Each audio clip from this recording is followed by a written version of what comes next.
हरे कृष्णा, राधे राधे। आप सभी का आपके अपने चैनल प्रभु कथा भजन में हार्दिक स्वागत है। आज इस वीडियो में मैं आप सभी को बैसाख महात्म का 22वां अध्याय सुनाऊंगी, जो इस प्रकार है। व्याध कहने लगे, हे महात्मा, मैं अत्यंत दुर्बुद्धि और पापी हूँ। आपने मुझ पर बड़ी कृपा की। हे दया के सागर, अब मुझ पर ऐसी कृपा करो कि जिससे मेरी बुद्धि दूषित होकर खोटे कर्मों में न जाए। अतः आप मुझे उपदेश दीजिए। व्याध के ऐसे वचन सुनकर मुनि ने उसको धन्य धन्य कहा और फिर उसको उपदेश देते हुए बोले कि हे व्याध, यहाँ पर धूप अत्यंत तेज है, ना छाया है ना पानी। इस कारण चलो कहीं दूसरी जगह जल पीकर छाया में बैठ स्वस्थ चित्त से तुम्हारे सामने पाप नाशक महात्म का वर्णन करूंगा। व्याध हाथ छोड़कर कहने लगा कि यहाँ से थोड़ी दूर पर एक निर्मल सरोवर है, जहाँ फूलों से लदे हुए अनेक कैत के वृक्ष हैं। वहाँ निश्चय ही चित्त प्रसन्न होगा। व्याध की यह बात सुनकर शंख मुनि उसके साथ चल दिए और थोड़ी दूर पर जाकर उन्होंने देखा कि एक निर्मल सरोवर है। मुनि ने उस सरोवर में स्नान किया, फिर देव पूजन कर व्याध के लाए हुए मीठे कैत के फल खाए। तत्पश्चात व्याध कहने लगा कि हे महात्मन, यदि आप मुझ पर कृपा करो तो यह बतलाइए कि कौन सा कर्म करने से मुझे व्याध जैसी बुरी योनि मिली और फिर आपका सत्संग हुआ। मुनि हंसकर कहने लगे, तुम शाकल नगर में वेद पाठी ब्राह्मण थे। तुम्हारा नाम स्तंभ और गोत्र श्रीवत्स था।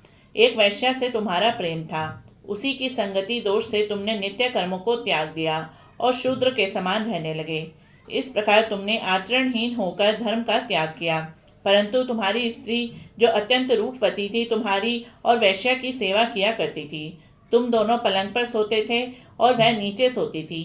तुम्हारी पत्नी तुम्हारे पैर धोया करती थी। वैश्या के मना करने पर भी वह प्रतिव्रता वैश्या सहित तुम्हारी सेवा करती थी। एक दिन तुमने भैंस का दूध और मूली खाई और तिल भी खाए। इस अपच्य भोजन से तुमको दस्त और वमन दोनों होने लगे और फिर दारुण भगंदर रोग हो गया। जब तक घर में धन रहा, वैश्या भी वहाँ रही। फिर सब धन लेकर वह भी चली गई। इससे तुमको बड़ी घृणा हुई और तुमने अपनी प्रतिव्रता स्त्री से कहा, मैं अत्यंत निष्ठुर और वैश्यगामी हूँ। हे सुंदरी, मुझ पापी ने तुम पर कोई उपकार नहीं किया। जो अपनी नर्म भार्या का मान नहीं करते, वह 15 जन्म तक नपुंसक होते हैं। मैं रात दिन महात्माओं और तुम्हारी अवज्ञा करने के कारण निश्चय ही पाप योनि में पड़ूंगा। तेरे विनीत भाव पर भी मैं महाक्रोध करता रहता हूँ। इस प्रकार कहने पर तुम्हारी स्त्री हाथ जोड़कर कहने लगी कि स्वामी, आप ऐसा क्यों कहते हो? मैंने आप पर कभी क्रोध नहीं किया। यदि मुझको कुछ दुख प्राप्त हुआ तो मेरे कर्मों का फल है। तुम मेरे प्रति दीनता और लज्जा मत करो। जो स्त्री अपने पति के क्रोध को सहन करे वह साध्वी होती है। ऐसा कहकर वह अपने पिता और भाई के घर से कुछ धन लाकर तुम्हारी सेवा करती रही। दिन रात मल मूत्र धोकर तुम्हें शुद्ध रखती और कीड़े आदि निकालती। रात और दिन नींद आदि त्याग कर अपने भर्ता के दुख से दुखी होकर कहती, हे पितरेश्वरी, तुम मेरे पति को रोग से मुक्त करो तथा मेरे पति को पापहीन करो। तब महात्मा देवल बैशाख में गर्मी के मारे संध्या के समय तुम्हारे घर आए। उसको देख तुम्हारी स्त्री कहने लगी, अब वैद्य मेरे घर आ गए हैं, अब इनके द्वारा मेरे पति का रोग नष्ट हो जाएगा। उनके चरण धोकर तुम्हारी स्त्री ने अपने सिर पर वह चरणोदक छिड़क लिया और फिर महात्मा को गर्मी से व्याकुल देख शरबत पिलाया।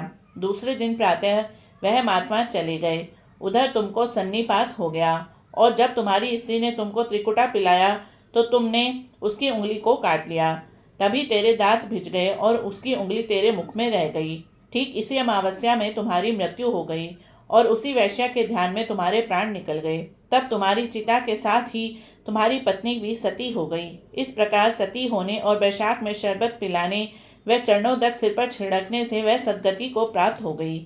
यद्यपि तेरे सब पाप नाश हो गए थे, परंतु अंत समय में वैश्या का ध्यान करने से तूने व्याध के घर जन्म लिया।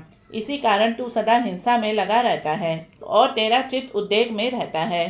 तूने अपनी स्त्री को शरबत पिलाने की आज्ञा दी थी, इसी कारण व्याध होनी पाकर भी धर्म पूछने की तेरी सद्बुद्धि रही। तूने भी मुनि के चरणों का जल अपने सिर पर छिड़का था, इसी से तुझे सत्संगति प्राप्त हुई।